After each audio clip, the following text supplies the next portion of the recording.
Well, we have a Turtle Melon here, a gamer that isn't of the digital kind, and a guy that creates games on the PlayStation. Let's jump into top 5 underrated YouTubers, number 44. Remember guys, there is a submission form for top 5 underrated YouTubers in the description below of any video on my channel. Just fill all areas, then submit. You can submit for yourself or a friend that you feel should be featured in this series. Now, I do get a lot of submissions, so please be patient as your channel could be featured on any episode. If you want to keep in check with my channel and be notified every time I upload an underrated YouTubers, be sure to hit that notification bell when subscribing.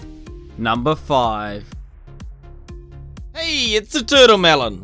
Man alive, I love this character already. The Turtle Melon started 4 years ago playing Call of Duty, then moved into a series I actually found quite original. It was called Skyrim, an audience adventure. It basically allowed the viewers to choose the path of the game instead of Turtle Melon doing it, which seems really interesting. Bring it back, I say. A game that really carried through for Turtle Melon was Enter the Gungeon. Never heard of it myself, but after watching some videos, I quickly realized it was a dungeon crawl type game with some interesting little characters. It's a game that can take quite a bit of skill to master, as Turtle Melon clearly shows off by playing through hard mode of recent. I'm sure it was all those playthroughs he did throughout the years that paid off for sure. Something else I saw on the channel of recent is that Turtle Melon has been really embracing his unique character.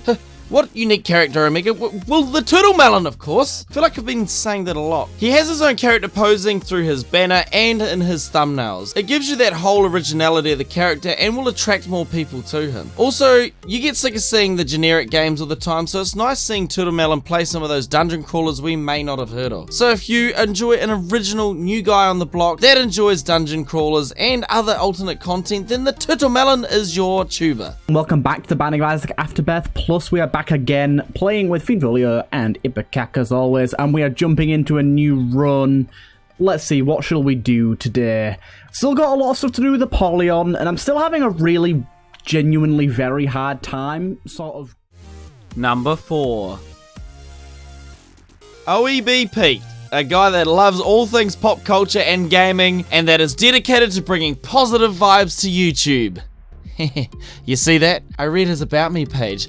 No, but honestly, this dude is bubbly as, and if you love all gaming from retro to modern, then Pete is your man for sure. I was watching his top 25 games of 2020, and I liked how he reviewed each game in a single video so you could focus on that game, instead of like whipping off to the next game like in those other top lists. Great way to produce more videos and to have a focus surrounding the individual game, I say. Pete also reviews some interesting consoles that are being released that, yeah, you probably haven't heard of because Xbox and PlayStation have overshadowed them. I mean, Pete unboxes them as well, but who's keeping record? Pete's thumbnails are clear and understanding of what you're about to watch, so props for that also. It's really good to see some of the older generation enjoying gaming just as much as the younger gen. Gaming isn't just for young people, and that's why it's refreshing to see people putting themselves out there like Pete, proving that there isn't a boundary of age when it's gaming related. Pete himself, when reviewing and playing these games, comes across as really bubbly, polite fella that just wants to swing the good vibes on YouTube and bring positivity to those that watch him. So yeah,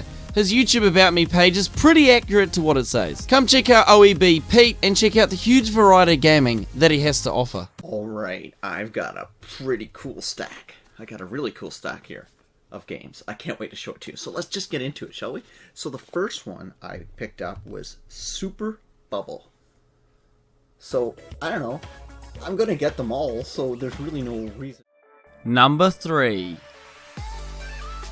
I have something a little bit different here. Still involves gaming, but of the non-graphical kind. Wargamer Spud likes to show off his amazing Warhammer collection and takes you on this huge journey as he collects and paints his favourite pieces. You have to be pretty stable-fingered to paint some of these details, not something everybody could achieve right off the bat. I remember sitting in with pencil painting some of his collectible planes, and I can tell you firsthand, it's not so easy as it looks. Requires the concentrative kind of skill I think I mainly lack. Spud also live streams some of his work, so you get that live interaction whilst watching Spud go to work. You think you enjoy ASMR, then watching a man work at his pride and joy has to be far better, right? Spud also reviews a lot of different pieces and offers advice when buying them yourself. It's definitely a great hobby to look at getting into if you love gaming in general, and during these times can really kill some time, you know? So I mean, if you're not into Warhammer but think it could be something for you, or you're just looking for some relaxing kickback time, then head on over to Wargamer Spud and let him know how much of an amazing job he's doing. What is up everyone, it's Wargamer Spud, and yes, it is here, the Warhammer commemorative series. Mr. Gore, Zag, Git Stomper and Nigget.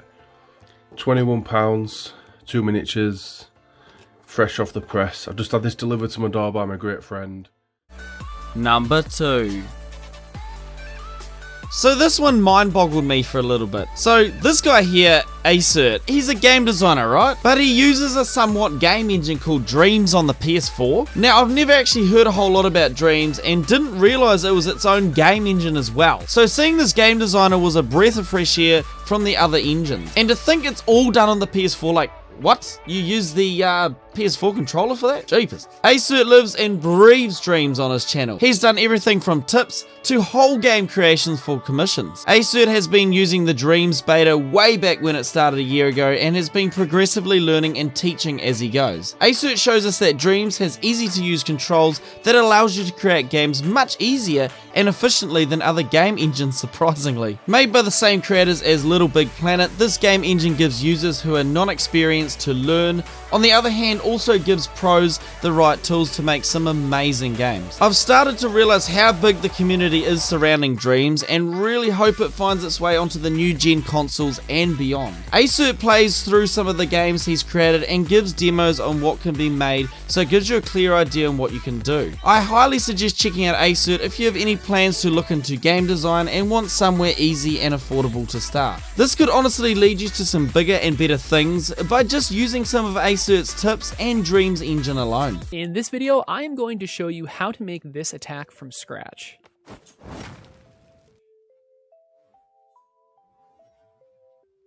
So let's get started.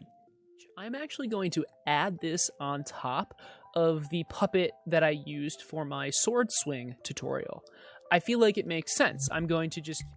And it's number 1.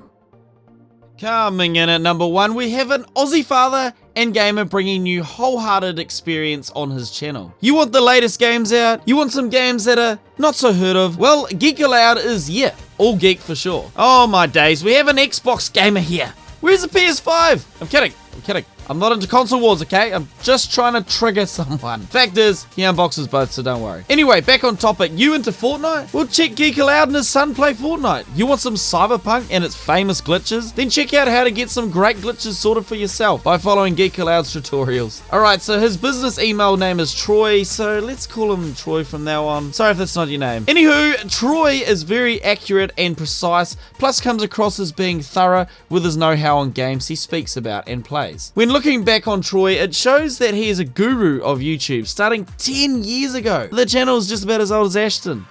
Well, 5 years off. Starting off the channel by serving justice to energy drinks, he now explores the world of gaming with a passion that he clearly has. Troy has showed quite a library of games he's installed, so I'm sure many of us can chow down on some of his up and coming playthroughs on the channel. To top it off, these playthroughs he does are live, so you can interact with Troy as he plays through these big title games. Had to clock it in for the older gamers today, and Troy, or Geek Allowed, is a great example for the number 1 spot, so keep that channel going, my dude. It looks incredible. Let's unbox the Xbox Elite Series 2 controllers, shall we? What do they include? Now, a travel case. It's this looks to me to be the exact same travel case as we got from the Elite Series 1. I think this is a beautiful bit of design and encourages you to bring your controller with you to a friend's house. It is a USB cable for charging, but it's worth noting they've upgraded to the USB-C. I'm very excited about getting my hands on this and finding out. My gosh, there's 1, 2, 3, 4, 5. And I'm pushing this series more and more as it makes a major comeback coming into 2021. Be sure you're actually subscribed as you don't want to miss out on seeing what's to come. Remember to comment your favorite YouTuber this episode and stay safe heading into the new year. Thank frick 2020 is out the gate very soon. Phew. See you soon, peeps.